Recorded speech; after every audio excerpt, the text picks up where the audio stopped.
Saudara, gelombang tinggi yang menerjang perairan Merauke, Papua Selatan membuat nelayan enggan melaut. Mereka kini hanya memperbaiki alat tangkap ikan sembari menunggu cuaca kembali membaik.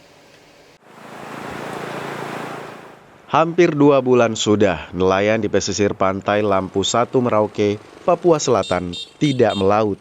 Mereka menepi lantaran kondisi cuaca yang tak bersahabat. Angin kencang dan gelombang tinggi kerap menerjang perairan Merauke. Nelayan pun memilih beristirahat di rumah sembari menunggu cuaca membaik. Selama tak melaut, para nelayan kini memperbaiki alat tangkap ikan mereka. Kita tidak bisa keluar juga, nah takutnya kita ada apa-apa juga kita kalau di laut, kalau gelombang. Nah cuacanya kan sekarang kan buruk, paling kita keluarnya bulan-bulan pertengahan awal bulan 2 lah.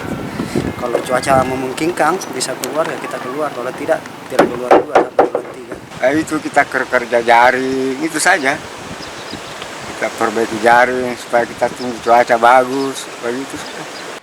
Cuaca buruk di perairan Merauke sudah terjadi sejak beberapa bulan terakhir. Dampak cuaca buruk tak hanya menyulitkan pelayaran bagi penelayan, tapi juga merusak sejumlah fasilitas di pesisir Merauke. Kathleen Romera, Kompas TV, Merauke, Papua Selatan.